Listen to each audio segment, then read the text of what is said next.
9 de abril del 2026. Fuente: La Jornada. Título: La herida abierta. Pluma y Manol Ordorica. En agosto de 1978, siendo estudiantes, acompañamos la huelga de hambre de las doñas del Comité de Familiares de Presos Desaparecidos y Perseguidos Políticos: Esteban, Claudia, Mireya, Edur, Baltasar, Ernesto, Carlos, Julio, Gerardo y muchos más. Éramos alumnos de la UNAM y nos acercamos a Rosario Ibarra, especialmente a Adelia Duarte, madre de Rafael Ramírez Duarte, compañero de economía desaparecido un año antes. En medio de la guerra sucia entendíamos bien la dimensión política de lo que ocurría. Además, intuíamos algo esencial. Frente a la desaparición de un hijo, no hay trámite que alcance ni tiempo que justifique la espera. Había en la presencia de esas mujeres una lección política y moral que no cabía en los expedientes. La urgencia no se administra, se escucha. Han pasado décadas y sin embargo el dolor que recorre el país se ha magnificado. La guerra contra el narco abrió una nueva oleada masiva de desapariciones. Hoy doña María Herrera, con 4 hijos desaparecidos, encarna la persistencia de aquella lucha, no como evocación melancólica de un pasado que se resiste a irse, sino como expresión de un presente que aún no se resuelve. Como aquellas mujeres de finales de los 70, María Herrera y tantas otras han sostenido la búsqueda desde la dignidad, con paciencia que no es resignación, con constancia que no es costumbre, con una fuerza que nace de la ausencia y se organiza en comunidad. En estos años los colectivos de familiares han construido rutas de búsqueda, metodologías, redes de apoyo y lenguajes públicos. Han tenido que hacerlo en buena medida porque el Estado en sus distintos niveles no ha estado a la altura de la magnitud del problema. Y aún así, han sido ellas y ellos quienes una y otra vez empujan a las instituciones a moverse, a buscar, a identificar, a investigar, a rendir cuentas. Frente a esa experiencia, ¿qué lugar ocupan los informes recientes? El 3 de abril, el gobierno federal dio a conocer una revisión del Registro Nacional de Personas Desaparecidas y No Localizadas, con una nueva clasificación de casos. Desde la lógica administrativa puede tratarse de un instrumento útil: ordenar información, depurar registros, identificar patrones, diseñar estrategias de búsqueda.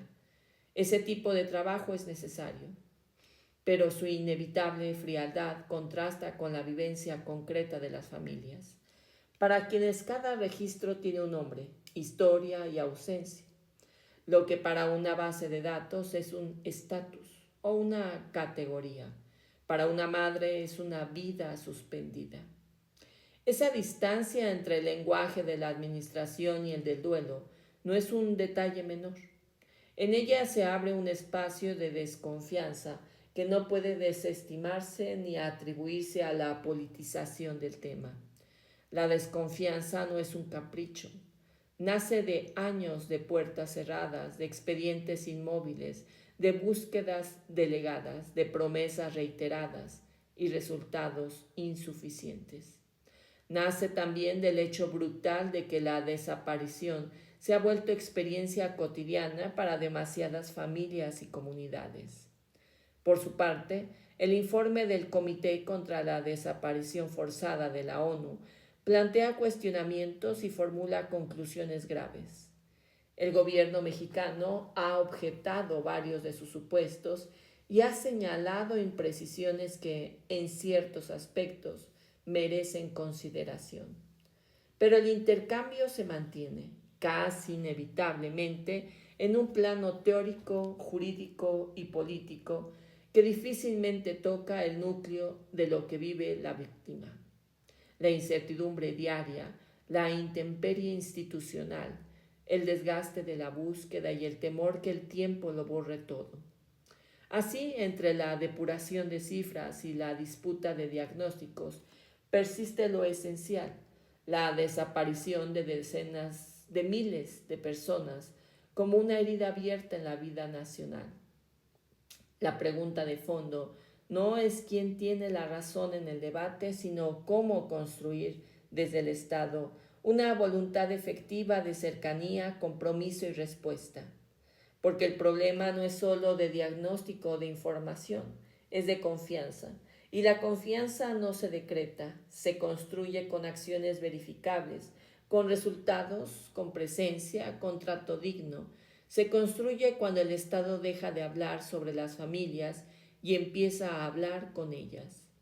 No se trata de reproducir las formas de protesta de hace casi medio siglo, sino de recuperar su sentido, la disposición a escuchar, la conciencia de la urgencia, el reconocimiento de que cada caso importa.